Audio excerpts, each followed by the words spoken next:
વિદ્યાર્થી મિત્રો નમસ્કાર. શ્રીમતી એમ એસ લખાણી કન્યા વિદ્યાલયમાં આપ સૌનું હાર્દિક સ્વાગત કરું છું.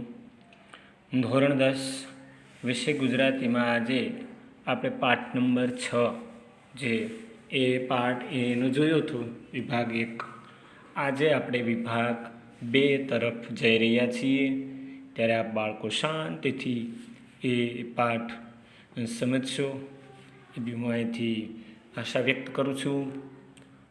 ગુણવંત શાહ રચિત વાયરલ ઇન્ફેક્શન કૃતિ, ગુણવંત શાહના લેખક, એક નિબંધકાર, વિચારોના વૃંદાવનમાં, બિલ્લો ટીલ્લો ટચ, રણ તો લીલાછમ, કાર્ડિયોગ્રામ, વગડાને તરસ ટહુકાની, આવા અનેક જાતભણીની જાત્રા એવી આત્મકથા રચિતા, ગાંધીના ચશ્મા, રામાયણ માનવતાનું મહાકાવ્ય અને મહાભારત માનવ સ્વભાવનું મહાકાવ્ય, આવી ઘણી બધી કૃતિઓ આપી છે.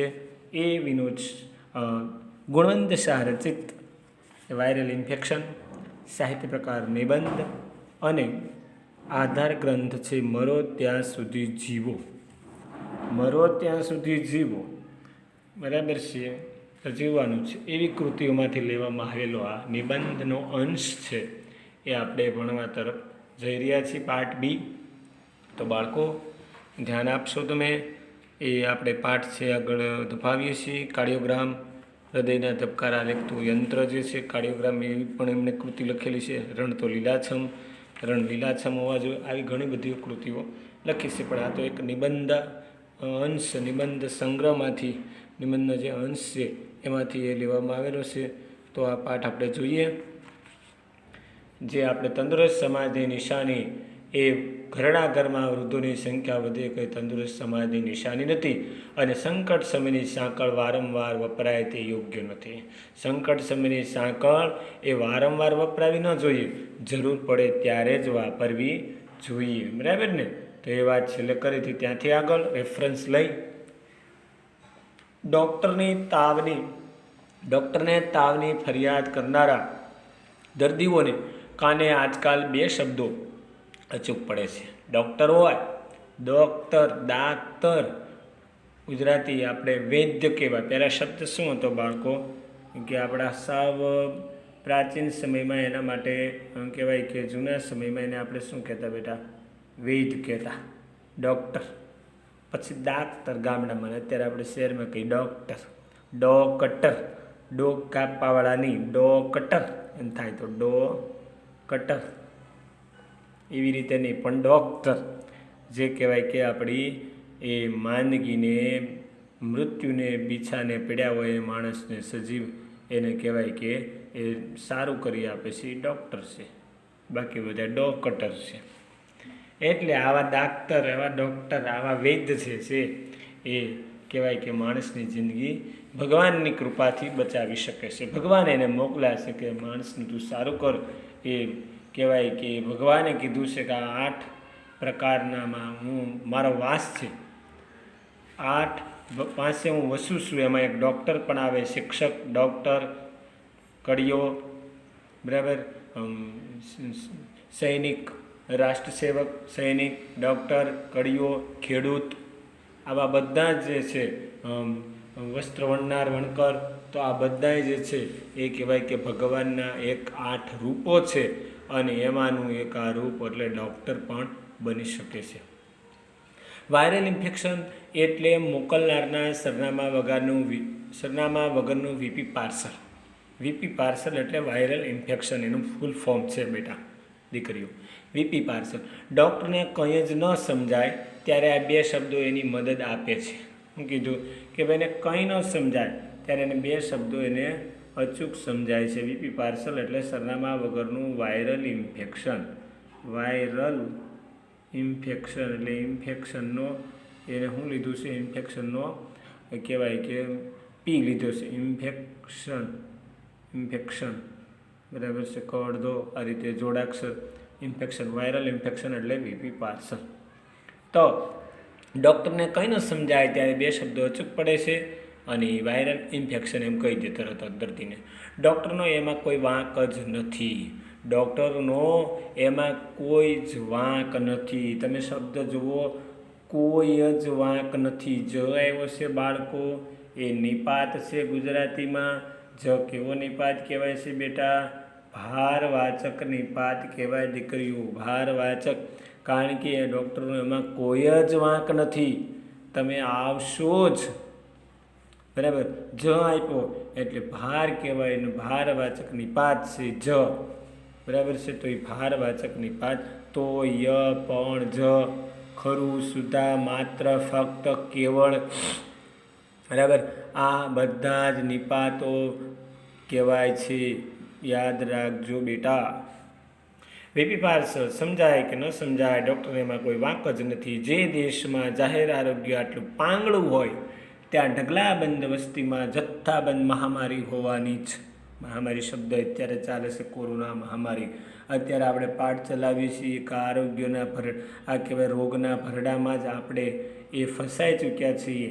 અને જે તમને પણ ઘરે આ રીતે ભણવાની મજા આવતી નથી અને અમને પણ અહીંથી આ રીતે કહેવાય કે અભ્યાસ કરાવવાની જેટલી સામે પ્રત્યક્ષ તમે હો અને જે અભ્યાસ કરાવવાની અમને જે મજા આવે છે, ગમે છે, એટલું આ પરોક્ષમાં એ જામતી નથી, મજા નથી આવતી. પણ છતાંય આપણે આરોગ્યના કહેવાય કે સારા માટે, આરોગ્ય સારું એના માટે આપણે આવું પરિસ્થિતિને વશ થઈ અને આપણે આ ભણાવવું પડે છે અને ભણીએ છીએ. પ્રત્યક્ષ નથી બેઠા એટલે સમજાતું નથી એટલું બધું, પણ હવે પરોક્ષ તો પરોક્ષ. કારણ કે આપણે બોર્ડ તો માર તો આવવાનું જ છે અને બોર્ડ આવવાનું એટલા માટે આપણે બધાએ ભણવું જરૂરી છે બેટા. જે દેશમાં જાહેર આરોગ્ય આટલું બધું પાંગળું એટલે અપંગ, યાદ રાખજો. પાંગળું શબ્દનો અર્થ થશે અપંગ. પાંગળું એટલે અપંગ. જે દેશમાં એટલું આરોગ્ય આટલું પાંગળું હોય ત્યાં ઢગલાબંધ વસ્તીમાં જથ્થાબંધ મહામારી હોવાની. આરોગ્ય પાંગળું હોય ને અપંગ, ત્યાં દેશમાં જથ્થાબંધ વસ્તીમાં કે મહામારી આવવાની. જ્યાં ઇન્સાન અને ઉકરડો અડખે પડખે મળી સમજી અને રહેતા હોય. જ્યાં ઇન્સાન અને ઉકરડો, ઇન્સાન એટલે મનુષ્ય, હિન્દી શબ્દ છે બાળકો. ઇન્સાન એટલે મનુષ્ય અને ઉકરડો એટલે આપણે જે કાંઈ વધારે નકામી વસ્તુ આપણે જે ઠલવીએ છીએ એ ઉકરડો. અડખે પડખે સમજીને, અડખે પડખે શબ્દ યાદ રાખજો. વ્યાકરણી ભાષામાં બાળકો આને દ્વિરુક્ત કહેવાય છે. દ્વિરુક્ત. અડખે પડખે, પાસે, આજુબાજુ, નજીક, બરાબર. આ બધાય કેવા કહેવાય છે? અડખે પડખે, પાસે, આજુબાજુ, નજીક, લગોલગ, બરાબર. આ બધા જ દ્વિરુક્ત શબ્દ પ્રયોગ ગ્રામેટિકલ વ્યાકરણની ભાષામાં કહેવાય. યાદ રાખજો. ઉકરડો અડખે પડખે મળી સમજીને રહેતા હોય. જ્યાં દેશમાં કહેવાય કે ઇન્સાન અને ઉકરડો પાસે સમજીને રહેતા હોય, મિત્રતા કેળવતા હોય. મિત્ર હેડા કે જે ઢાલ સરીકા હોય, દુઃખ મેં પીછે સુખ મેં પીછે પડ રહે, દુઃખ મેં આગે હોય, પણ એવા મિત્ર નથી કરવાના. ઉકરડાની મહામારી, ઉકરડાના મિત્ર નથી બનવાના, બરાબર છે. રોગ કરે એવા. ત્યાં હોસ્પિટલો પણ ગંદી હોવાની. જ્યાં ઇન્સાન અને ઉકરડો અડખે પડખે મિત્રતા કેળવે ને ત્યાં એની હોસ્પિટલો જે છે, દવાખાના જે હોસ્પિટલ્સ, એ પણ કેવી ગંદી હોય. સ્વચ્છ હોસ્પિટલો વધારે પડતી મોંઘી હોય છે.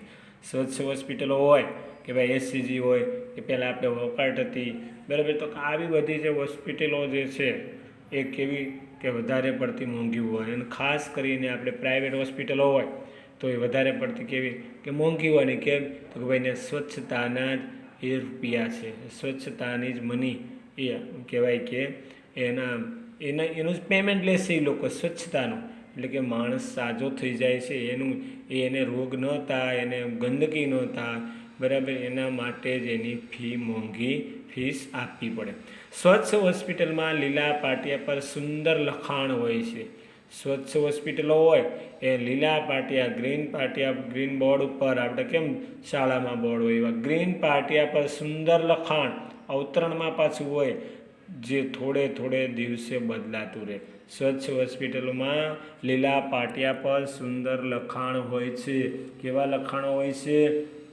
સ્વચ્છતા રાખો, આવા બધા લખાણો હોય છે. સ્વચ્છતા રાખો, બરાબર. આવા બધા એ લખાણો ત્યાં હોય છે.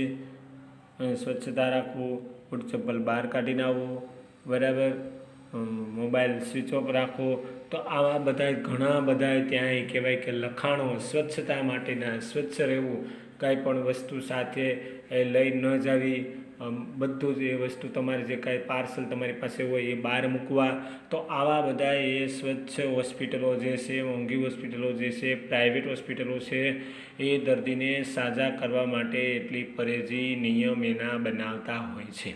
સ્વચ્છ હોસ્પિટલમાં સુંદર અક્ષર લખાણ અને થોડા દિવસે બાળકો એ બદલાતું રહે છે. એકનું એક હોતું નથી, પણ યંત્રણમાં જે લખાણ લખે એ બદલાતું રહે છે. એટલે કે એકનું એક નહીં, પણ કાંઈક ને કાંઈક નવી સૂચના આપતા રહે, જેને યોગ્ય લાગે તે સ્વચ્છતા માટેની, ટૂંકમાં ગંદકી ન થાય અને દર્દી પેશન્ટ એની સાથે આવવાવાળા લોકો એનું પરેજી પાળે, ધ્યાન રાખે અને જેના કારણે પોતાનામાં પણ એ સમજ આવે. ભારતની પ્રજામાં ગંદકી પ્રત્યે સૂગ હોવી જોઈએ તે ઝાઝી જોવા મળતી નથી. શું કીધું કે ભારતીય પ્રજામાં છે, ભારતની પ્રજા જે છે એ ગંદકી પ્રત્યે સૂગ હોવી જોઈએ. જો યાદ રાખો બાળકો, સૂગ હોવી એ કહેવાય કે આપણે રૂઢિપ્રયોગ છે. સૂગ હોવી એટલે ચિતરી ચડવી. યાદ રાખજો, સૂગ હોવી એટલે ચિતરી ચડવી. આ રૂઢિપ્રયોગ લખી કાઢજો, તમે લખી નાખજો. સૂગ હોવી એટલે ચિતરી ચડવી. સૂગ હોવી ખાલી એટલું જ લેવાનું. સૂગ હોવી રૂઢિપ્રયોગ પૂછાશે. સૂગ હોવી એટલે ચિતરી ચડવી. ભારતીય પ્રજા છે, ઇન્ડિયન પ્રજા છે, કલ્ચર છે આપણું, સંસ્કૃત. તો ગંદકી પ્રત્યે એનામાં એટલી સૂગ હોવી જોઈએ ઝાઝી જોવા મળતી નથી. ચિતરી ચડવી, સૂગ હોવી એટલે ચિતરી ચડવી એ ઝાઝી જોવા મળતી નથી. ગંદકી આપણને બહુ ખલેલ પહોંચાડતી નથી. ગંદકી આપણને ખલેલ એટલે આપણને મુશ્કેલી, બરાબર. ખલેલ એટલે આપણને કહેવાય કે એ મુશ્કેલી પહોંચાડતી નથી એવું લોકો માને છે કે આપણે એનાથી હેરાન પરેશાન થતા નથી, આપણને મુશ્કેલી એ ગંદકી પહોંચાડતી નથી. ગંદકીનો આવો સ્વીકાર દુનિયામાં ક્યાંય જોવા નહીં મળે. ગંદકીનો જે આપણી ભારતીય પ્રજાએ, ગુણવંત શાહ એમ કહે છે કે સ્વીકાર કર્યો છે, એવો કે બીજે ક્યાંય પણ જોવા મળશે નહીં. આપણે જ એનો એટલો બધો સ્વીકાર કર્યો છે, એટલો કહેવાય કે બીજે ક્યાંય જોવા નહીં મળે. ગંદકીથી ભારે ખલેલ પામનારા ભારતમાં સૌપ્રથમ સાધુ સ્વામી વિવેકાનંદ હતા. શું કીધું? સરસ વાત કરી ગુણવંત શાહે કે ગંદકીથી ભારે ખલેલ પામનારા, આપણી ભારતીય પ્રજા તો નથી એનું ધ્યાન આપતી, એટલે કીધું કે ભારે સર્વપ્રથમ એ કહેવાય કે ગંદકીથી ખલેલ પામનારા જો કોઈ હોય તો એ સ્વામી વિવેકાનંદ હતા. સ્વામી વિવેકાનંદ કહેવાય કે એ ગંદકીથી ભારે ખલેલ પામનારા હતા અને ગંદકીને દૂર કરવા માટે સમજાયું.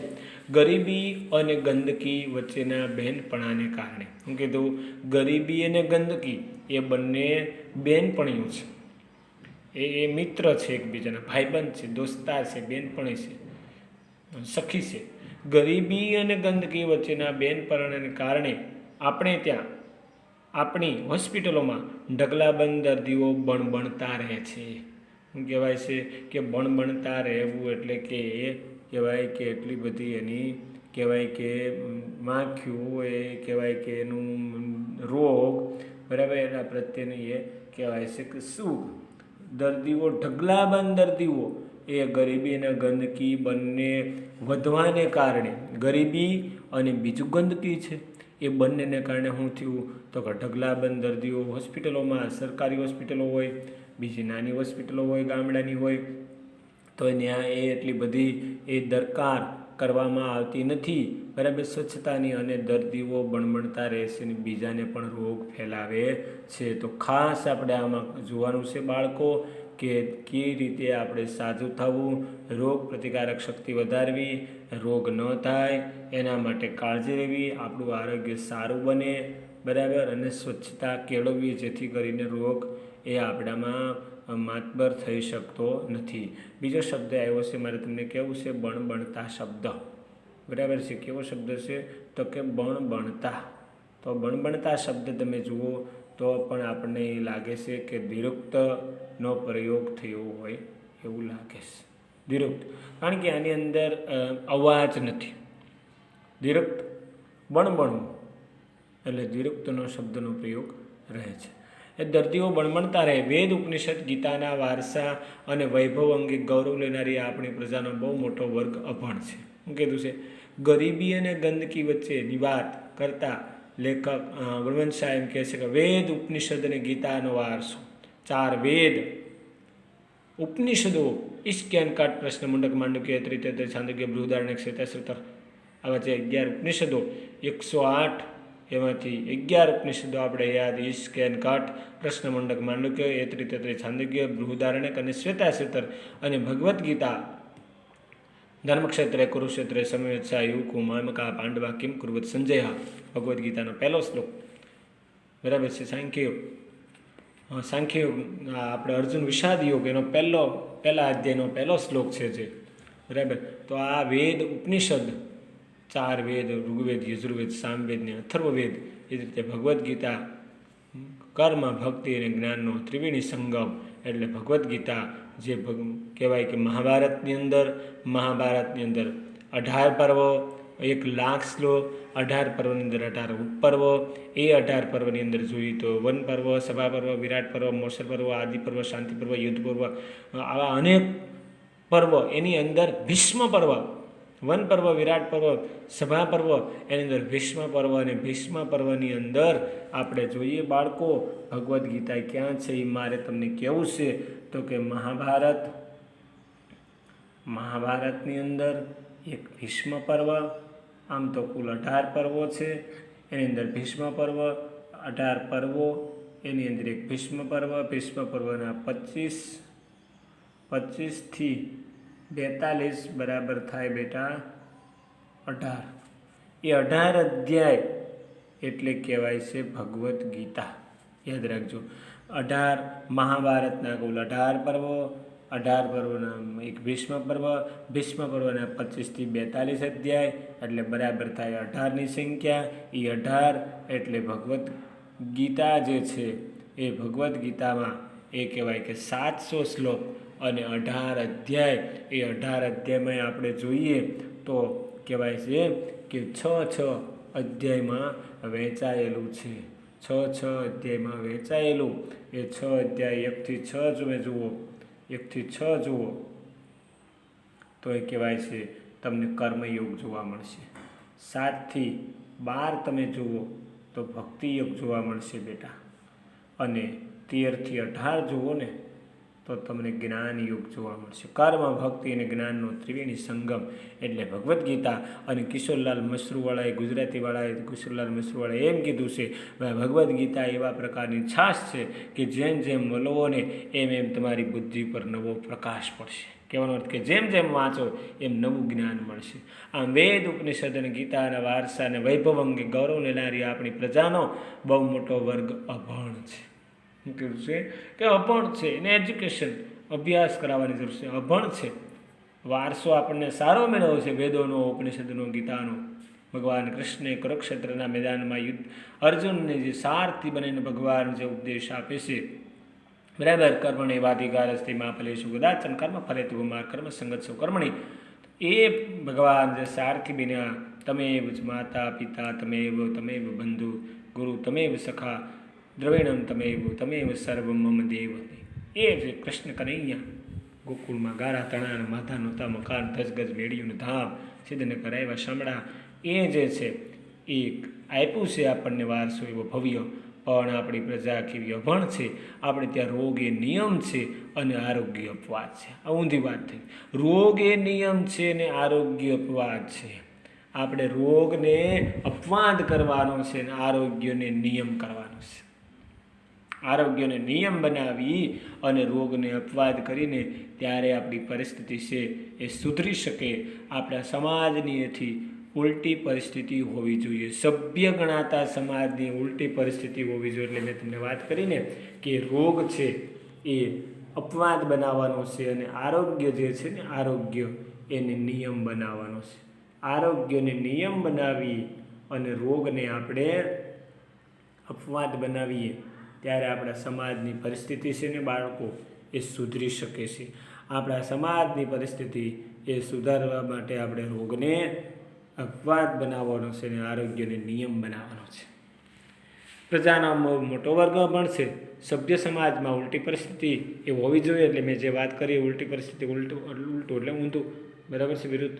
ગાંધીજી માંદગીને લગભગ અપરાધ ગણતા. મહાત્મા ગાંધી, આપણે ગયા લેક્ચરમાં વાત કરી હતી, 2019 150મી જન્મજયંતિ મુજબ એ કહેવાય છે કે સ્વચ્છ ભારતનું એણે નારો આપ્યો, સ્વચ્છ ભારતનું સૂત્ર આપ્યું, સ્વચ્છ ભારત હોવું જોઈએ. એ લગભગ ગાંધીજી એને કહેવાય કે અપરાધ ગણતા હતા. કોને? માંદગીને અપરાધ અર્થાત દોષ ગણતા હતા કે માંદગી હોવી ન જોઈએ. માંદગી હોય એ આપણો દોષ છે, ડૉક્ટરનો નહીં.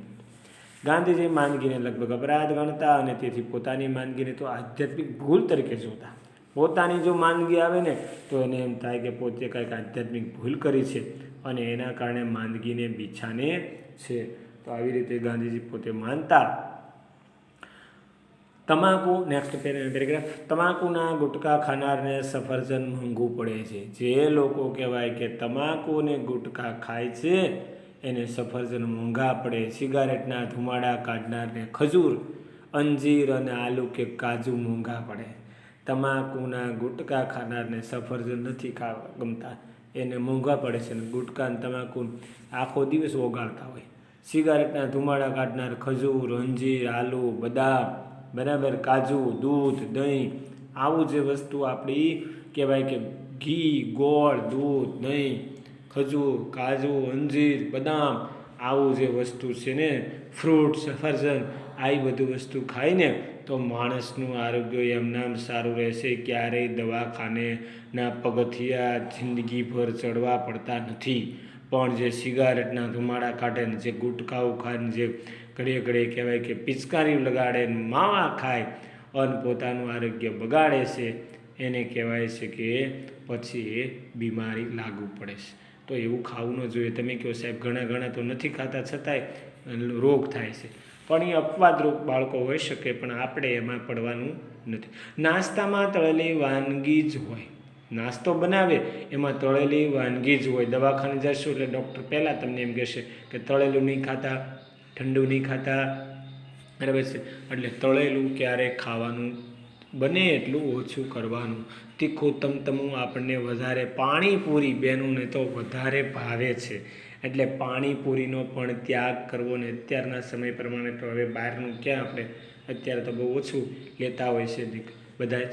એટલે એ પાણીપુરી પણ ઓછી ખાવી. જે લોકો બનાવતા હોય છે એ કહેવાય છે કેટલા એ ગંદી રીતે એ બનાવતા હોય છે, બરાબર છે. તો એ પાણીપુરી આપણને સૂપ ચડે એવી રીતે પોતા કહેવાય કે સ્વચ્છ હોય નહીં, હાથ મેલા હોય અને પરસેવો વળતો હોય ને, એ ફરી બધું પાછું એને તમારી પાણીપુરીમાં આપે અને એ તમને ખૂબ મસ્ત લાગે, ખાવાની મજા પડી જાય.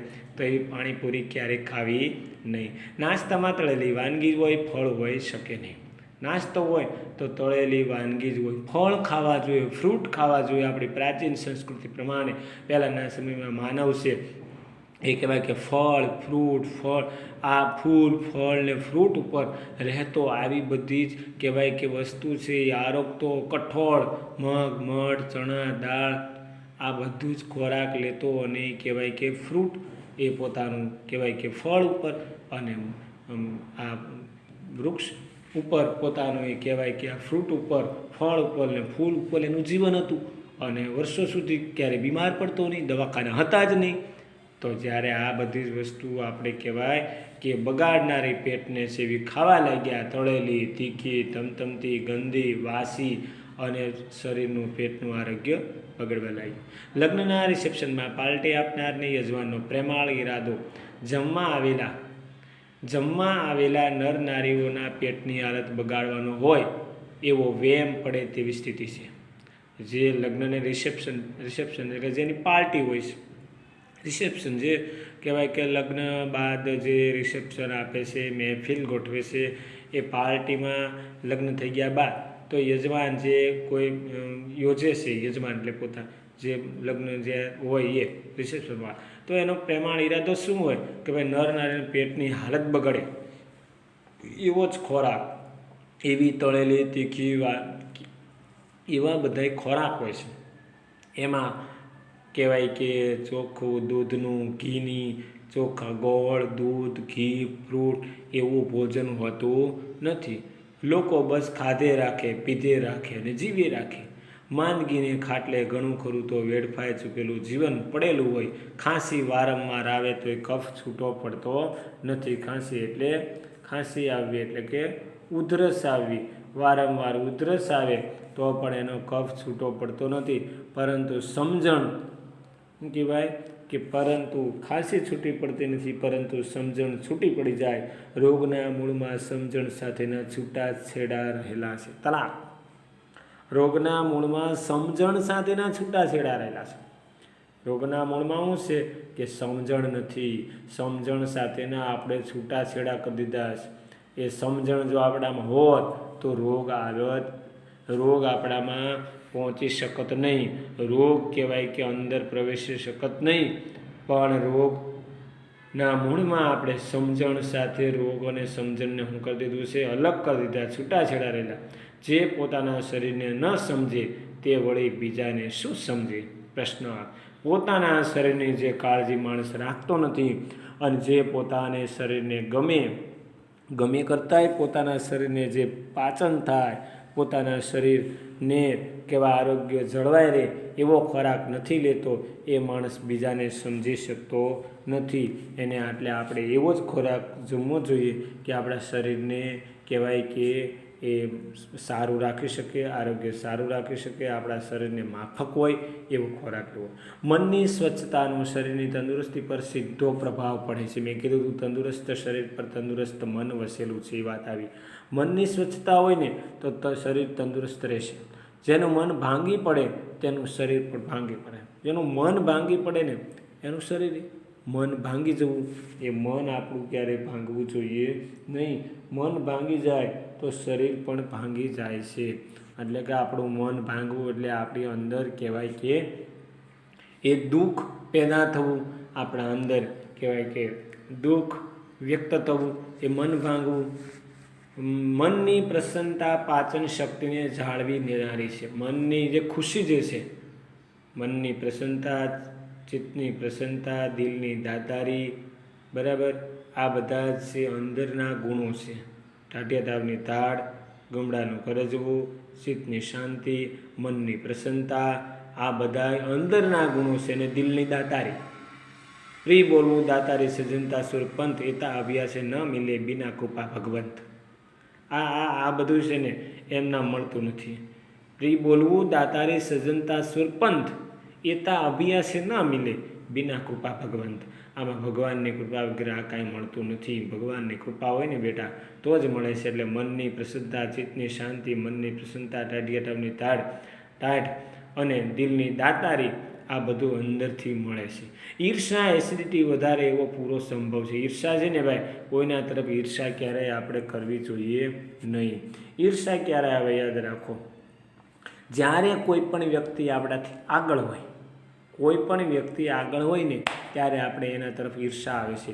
પણ ક્યારેય ઈર્ષા કરવાની નથી. કારણ કે જેમ તમે ઈર્ષા કરશો ને એમ એ વ્યક્તિ આગળ ને આગળ વધતી જશે. હવે એની સાથે હરીફાઈ કરો, મુક્ત સ્પર્ધા કરો, હરીફાઈ કરો, કોઈની ઈર્ષા નહીં કરો. ઈર્ષા કરશો તો એ વ્યક્તિ આગળ જશે અને તમે પાછળ રહો. કોઈની ઈર્ષા ક્યારેય કરવાની નથી જીવનમાં. ઈર્ષા એટલે એસિડિટી વધે. ઈર્ષા, એસિડિટી વધારે એવો પૂરો સંભવ. માનસિક તાણ, તાણ એટલે પ્રેશર. માનસિક તાણ એટલે ચિંતા. માનસિક તાણ બ્લડ પ્રેશરને સળી કરે છે. બીપી એટલે કે બ્લડ પ્રેશર વધી જાય છે. માનસિક તાણ અનુભવો ને એટલે લોહીના ધબકારા, લોહીનું પ્રેશર છે વધે છે, ઘટે છે, બ્લડ પ્રેશરને સળી કરે છે, એને તકલીફ આવે. બ્લડ પ્રેશરને સળી કરે. અતિશય ચિંતા પેટના અલ્સરને ખો આપે. ખો આપે એટલે કે એને કહેવાય કે એને ત્યાંથી ચિંતા છે, પેટના રોગો વધારે છે. ખો આપી એમ આપણે કેમ કીધું? ખો આપી. ચિંતા છે એ પેટના રોગને મોકલે. ચિંતા છે ક્યાં જાય તો કે પેટના રોગ પાસે જાય. એટલે પેટના રોગને શું કહે છે? ખો આપે છે. ખો આપી. પતિ પત્ની વચ્ચેનો સંબંધ બંનેના સ્વાસ્થ્યને સીધી અસર પહોંચાડે છે. પતિ પત્ની વચ્ચેનો સંબંધ જો સારો ન હોય તો પણ સ્વાસ્થ્યને સીધી અસર પહોંચે છે. કારણ કે ઘરે રહેવાનું હોવાથી એ પતિ પત્ની વચ્ચેનો સંબંધ પણ સારો હોવો જોઈએ, એ પણ સ્વાસ્થ્યને અસર. કેટલાક પરિવારોમાં ખડખડાટ હાસ્ય મહિને એકવાર પણ સાંભળવા મળતું નથી. કેટલાક પરિવારો એવા હશે કે ક્યારે હસતા જ હોતા નથી, હસે એનું વસે, બરાબર, અને વધારે હશે એનું ખસે કહેવાય, વધારે હશે એનું ખસે. એટલે કહેવાય કે હાસ્ય એ રોગને મટાડે છે, હસવું જોઈએ, બરાબર. હસવાથી રોગ જીવનની સાચું જીવન છે ને એ બીજાને આનંદ કરવામાં, બીજાને આનંદ રાખવામાં, એ આપણું જીવનની સાચી મજા છે. બીજાને આનંદમાં રાખવા જોઈએ. કેટલાક પરિવારમાં ખડખડાટ હાસ્ય મહિને એકવાર ધૂમ સાંભળવા મળતું નથી. માણસે હસવાની એક પણ તક છોડવી જોઈએ નહીં. હું કીધું કે હસવાની એક પણ તક છે, તક મૂકવી ન જોઈએ, હસવું. મુંબઈની ટ્રેનમાં ભજન મંડળી ધૂમ મચાવે છે. મુંબઈની ટ્રેન હોય એમાં ભજન મંડળી કહેવાય, ભાલાવાળા મારી ભેરે રહેજો, બરાબર, તમે કાલથી ઘરે રહેજો, ભાલાવાળા મારી ભેરે રહેજો. એક ભાઈ આ રીતે ભજન ગાતા હતા અને એક માળી, અને રાતની બરાબરની હેલો મારો સાંભળો ને રણુજાના રાય, હુકમ કરો તો પીઠ જાત રાય જાય, મારો હેલો સાંભળો. આવી રીતે એક ધારા ભજન, એક પછી એક, કહેવાય કે રામાપીરના, ગણપતિ દાદાના, શિવના, શક્તિ કેરો સાધના, આ બધા એક ભજનો એક ધારા ઉપાડ્યા ગણપતિ મહારાજના, હનુમાનજીના. પછી માજી રોવા માંડ્યા અને કીધું કે ભાઈ કેમ રોવો છો માળી? તો કહે છે કે મારે ને પશુ હતું ને આખી રાત કહેવાય રાડ્યું પાડ્યું અને સવારે મૃત્યુ પામ્યું, તો મને એમ થાય છે કે તારું સવારે શું થશે. એટલે આવી રીતે નહીં, પણ ધીમે ધીમે આપણે ભજન ગાવા જોઈએ. ભજન છે તો ભવતરવાનું ભાથું ભલાને કાજ ભર દે, અને ભક્તિ એ ભજન છે, એ ભગવાનને પહોંચવા માટેની સીડી છે, દાદર છે. ત્યારે ભજનના તાણમાં ઘટાડો કરશે. ભજનનો આનંદ છે, ભજનનો આનંદ જે છે ને એ તાણમાં, આપણા એ કહેવાય કે ચિંતામાં શું કરે છે, આપણી તાણમાં, ચિંતામાં એ ભજનના છે એ ઘટાડો કરે છે, બરાબર. તાણમાં, ચિંતામાં ઘટાડો કરે એટલે કે ભગવાનનું કોઈ પણનું ભજન કરી લેવું જોઈએ. કોઈ ભગવાનને માનતા હોય એનું ભજન. પ્રાર્થનામાં તાણને સખણી એટલે સરખી રાખવાની અદ્ભુત તાકાત રહેલી છે. સખણી એટલે સરખી રાખો. તો પ્રાર્થના છે એ આત્માનો ખોરાક છે, અને ઈશ્વરને પહોંચવા માટે, આપણે મેળવવા માટે પ્રાર્થના કરીએ. તાણને સરખી રાખવાની, ચિંતાની અદ્ભુત તાકાત રહેલી છે. સારા મનથી, શુદ્ધ મનથી પ્રાર્થના કરી હોય. રામે તાડકા નામની ભયંકર રાક્ષસીનો વધ કર્યો.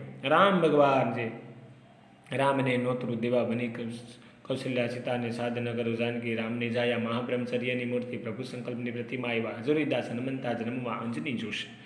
રામ જે છે એ તાડકા નામની ભયંકર રાક્ષસીનો વધ કર્યો હતો રામે.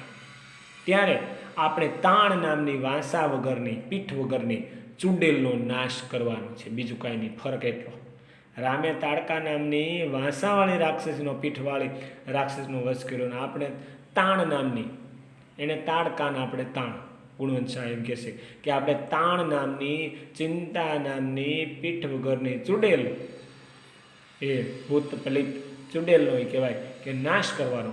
દશેરાના દિવસે રાવણ વધ કરવાની જરૂર નથી. આપણા અંદર રહેલા અહંકારનો વધ કરવાનો છે, અભિમાન કરવાનું નથી.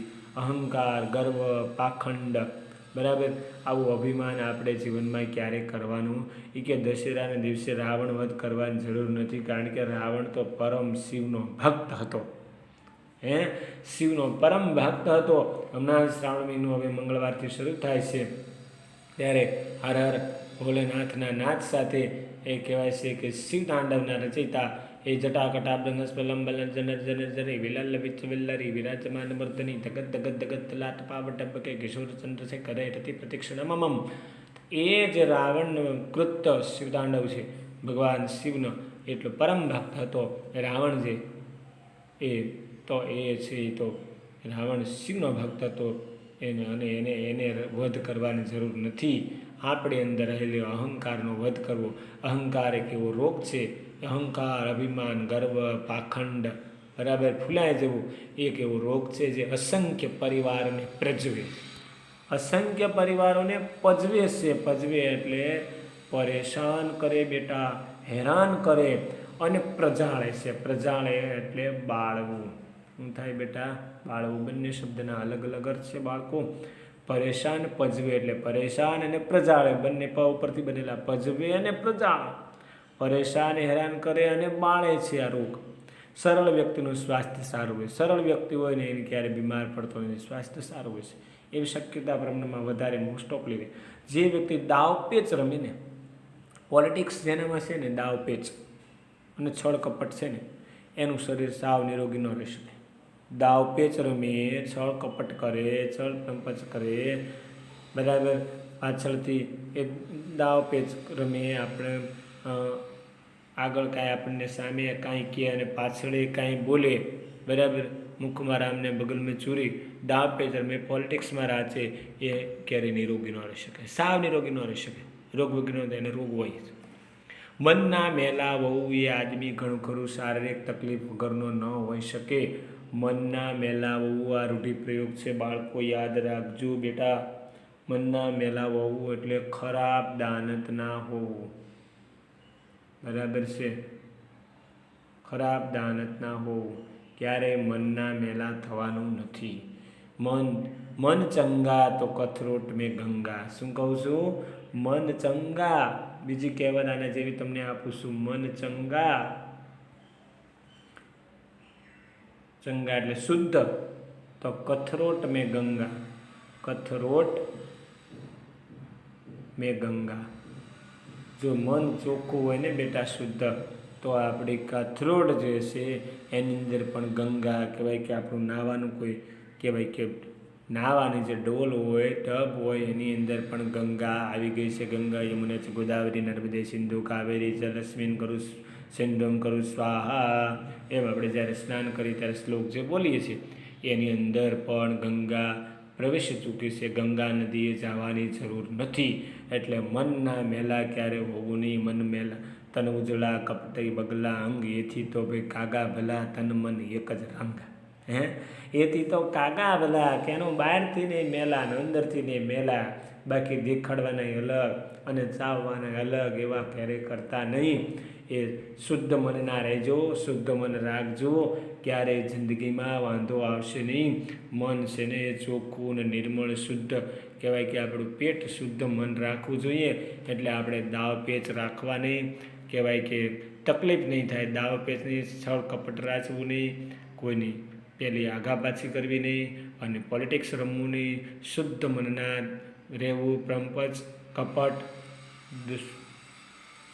આ બધું જ કહેવાય કે દુર્ગુણ, એ બધું ત્યજી દેવું જોઈએ. પોલિટિક્સ, રાજકારણ, અને કહેવાય મનના શુદ્ધ હોય ને એ કહેવાય કે ક્યારેય એને તકલીફ રહેતી નથી. મનના શુદ્ધ રહેવું જોઈએ, મનના મેલા રહેવું નહીં, પેટમાં કાંઈ કહેવાય કે રાખવું નહીં, અને શુદ્ધ કહી દેવું.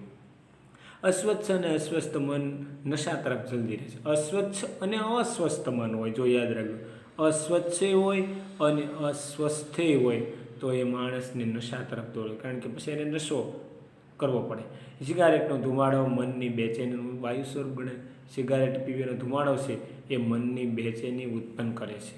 મનની બેચેની આવે ને વાયુ સ્વરૂપ. ક્યારેક ધૂમ્રપાન કરનારો અને શરાબ સેવન કરનારો માણસ લાંબુ જીવી જાય ત્યારે લોકો કુતર્ક એટલે ખરાબ, કુતર્ક એટલે ખરાબ તર્ક કહેવાય. જો કુતર્ક એટલે ખરાબ તર્ક થયો. આમાં બેટા શું આવે? પૂર્વ પ્રત્યય. હમણાં જ આપણે ભણાવ્યો છે આની પહેલાંના લેક્ચર, આની એક લેક્ચર એની પહેલાં ભણાવ્યો છે. પૂર્વ પ્રત્યય ને પર પ્રત્યય. તો કુતર્ક એટલે શું થયું બેટા? પૂર્વ પ્રત્યય થયો ખરાબ તર્ક. ઘણા લોકો કહેવાય કે શરાબ સેવન કરનારા હોય, ધૂમ્રપાન કરનારા હોય અને એ લાંબુ જીવી જાય ત્યારે કુતર્ક ચલાવે છે. ખોટી વસ્તુ. જેમ જીવવું હોય એમ જીવો, ઉદ્ગાર ચિહ્ન. ફલાણા ભાઈને સિગારેટ પીવાથી શું નુકસાન થયું? ખોટી વસ્તુ છે. આવું અપવાદ છે, આ ક્યારેય માનવું જોઈએ નહીં, અપવાદ છે. એક સ્ત્રીનો ફોટો અખબારોમાં, વર્તમાનપત્રમાં, અખબાર એટલે વર્તમાનપત્રમાં છપાયો. 127 વર્ષની સ્ત્રી એ ધૂમ્રપાન કરી રહી હતી. તેણે મુલાકાતમાં જણાવ્યું કે હવે તેણે સિગારેટની સંખ્યા ઘટાડી કાઢી. આવા દાખલા બને તેથી ધૂમ્રપાન ચાલુ રાખવું નહીં. આ ઘરડો તર્ક છે. આવા શું 127 વર્ષની સ્ત્રી ધૂમ્રપાન કરી છતાંય જીવે છે, તો એનો અર્થ શું? આપણે સિગારેટ ચાલુ રાખવી, આપણે વ્યસન કરવા નહીં, વ્યસનથી દૂર રહેવું, કારણ કે એ ઘરડો તર્ક છે. આ કહેવાય કે અપવાદરૂપ હોય છે. આના એક ઉદાહરણથી આપણે ક્યારેય સિગારેટ કે કોઈ પણ વ્યસન જીવનમાં કરવાના નથી. પ્રત્યેક માણસને મા, બેન અને ભાઈ, પિતા, મિત્ર કે પત્ની તરફથી ભરપૂર સ્નેહ અને પ્રેમ મળી રહે. પ્રત્યેક પરિવાર મા, બેન, ભાઈ, ભાભી, પિતા, મિત્ર, પત્ની તરફથી ભરપૂર સ્નેહ મળી રહે છે, પ્રેમ મળી રહે છે. જેને જે કંઈ સમાજ જે કંઈ લાગુ પડતું હોય, કોઈને મા, બેન, કોઈને ભાઈ, ભાભી, કોઈને પિતા, કોઈને મિત્ર કે પત્ની તરફથી પ્રેમ મળતું હોય, તમારે મમ્મી, પપ્પા, બેન, ભાઈ હોય છે, બરાબર, તો એના તરફથી કદાચ શરાબની જરૂર નહીં પડે. જો આ દરેક તરફથી સભ્ય આપણા સમાજના, આપણા પરિવારના સભ્ય તરફથી પ્રેમ મળે ને, તો શરાબની, સિગારેટની, કહેવાય છે કે ધૂમ્રપાનની, ગુટકાની જરૂર પડશે નહીં. પણ જ્યારે એના તરફથી પ્રેમ નહીં મળે ને, ત્યારે માણસને શરાબનું સેવન કરે, ધૂમ્રપાન કરવું પડે, ગુટકા ખાવી પડે છે. હજી આપણે ત્યાં પ્રેમનો ઉપચાર તરીકે સ્વીકાર થયો નથી. ઉપચાર તરીકે એટલે કે એનો ઈલાજ તરીકે આપણે ત્યાં એનો સ્વીકાર થયો નથી. આપણે ત્યાં પ્રેમનો ઉપચાર તરીકે સ્વીકાર થયો નથી. અને લવ થેરપી માટે કહેવાય છે કે આપણે લવ થેરપી માટે આપણે હોસ્પિટલોમાં જવું પડે.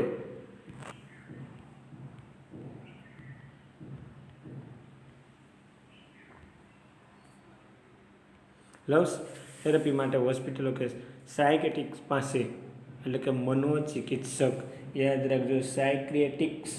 સાયકેટિક્સ એટલે શું કહેવાય બેટા?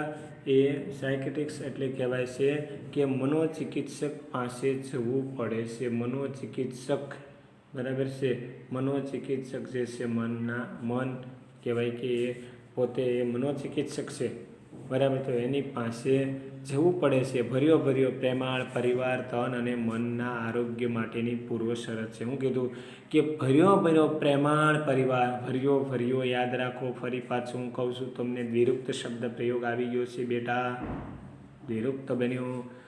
ભર્યો પ્રેમાળ પરિવાર તન અને મનના આરોગ્ય માટેની પૂર્વ શરત. તન એટલે શરીર અને મન એટલે આપણું મન, એ તન અને મનના આરોગ્ય માટેની પૂર્વ શરત શું છે?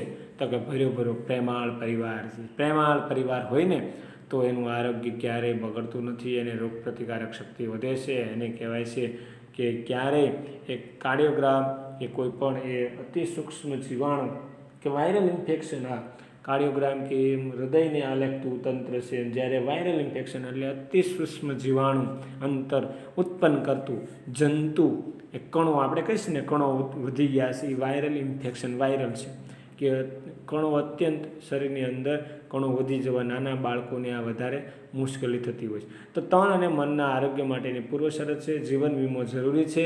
એટલે કે આપણે જીવન વીમો, આપણે વીમો કઢાવ્યો હોય ને, પ્રીમિયમ ભરતા હોય, LIC, યસ, જીવન વીમો જરૂરી છે. પરંતુ જીવન શ્રદ્ધા પ્રત્યે એથી વધારે જરૂરી છે. જીવન વીમો તો જરૂરી છે, પણ જીવન શ્રદ્ધા એથી વધારે જરૂરી. એમાં સમર્પણ એ જ રોકાણ છે. સમર્પણ એટલે ત્યાગ, સમર્પણ એટલે કે ત્યાગ કરી દેવો, સમર્પણ કરવું એ બલિદાન આપવું. યાદ રાખજો બેટા, આના પર્યાય શબ્દ કહું છું, સમર્પણ, ત્યાગ અને બલિદાન. એ કહેવાય કે જીવન વીમો, જીવન શ્રદ્ધા એથી વધારે જરૂરી. એમાં સમર્પણ અને રોકાણ અને સ્નેહ એ એક ડિવિડન્ડ છે. સ્નેહ શું છે? ડિવિડન્ડ એટલે એનો લાભ અથવા એનો નફો છે. સ્નેહ છે ને, પ્રેમ, એ કહેવાય છે કે જીવન પરિવારમાં એ જીવન વીમો જરૂરી છે, પણ જીવન શ્રદ્ધા જરૂરી છે. સમર્પણ એનું રોકાણ છે, ત્યાગ કરવું આપણા પરિવારમાં, બધું આપણા પરિવાર માટે. અને પ્રેમ છે ને, એ આપણો નફો કે લાભ છે. માંદા પડવાનું આપણે માનીએ તેટલું સહેલું નથી. હું કીધું છે કે સમર્પણ એ રોકાણ છે. આપણા જીવન પ્રત્યે, આપણા સમાજ, આપણા પરિવાર પ્રત્યે સમર્પણ કરવું, ત્યાગ કરવું, બધી વસ્તુ છોડી દેવી, એ કહેવાય કે રોકાણ છે આપણું. અને પ્રેમ છે ને, એ નફો, લાભ છે. ઉદ્ગારચિહ્નો. માંદા પડનારનું આપણે માનીએ તેટલું સહેલું નથી. એટલે કે જો કાળજી રાખીશું બેટા, તો માંદા પડશું નહીં. જેટલી રોગપ્રતિકારક શક્તિ વધારે એટલો રોગ છે શરીરમાં દાખલ થતો નથી. તો ખાસ યાદ રાખજો, આપણે બધા સ્વસ્થ રહીશું, મજામાં રહીશું, આનંદમાં રહીશું. ક્યારેય કહેવાય છે કે એવા કહેવાય કે દ્રવ્યો એ વ્યસન કે એવા દ્રવ્યો કે એવો ખોરાક નહીં લઈએ કે આપણે બીમાર પડીએ, બરાબર છે. એટલે માંદગી બીમારીને આપણે જાતે કરીને આમંત્રણ નહીં આપીએ, માનસિક તાણ નહીં અનુભવીએ, એવા આપણે હંમેશા પ્રયત્નો કરશું. આનંદમાં રહીશું, મોજમાં રહીશું અને ખડખડાટ હસીશું, બરાબર છે. તો ખાસ આનું બધું ધ્યાન રાખજો, બરાબર છે. અહીંયા પૂરો કરીએ છીએ પાઠ. મરો ત્યાં સુધી જીવો માંથી લેવામાં આવેલું ગુણવંત શાહનું એ નિબંધનો અંશ, કૃતિ વાયરલ ઇન્ફેક્શન. ઓકે બાળકો, અહીંયા આપણે પૂર્ણ તરફ જઈ રહ્યા છીએ. તો ફરી પાછા આપણે નવા પાઠ સાથે મળીશું. આનંદમાં રહેજો, સ્વસ્થમાં રહેજો. ફરી મળીએ છીએ. આવજો.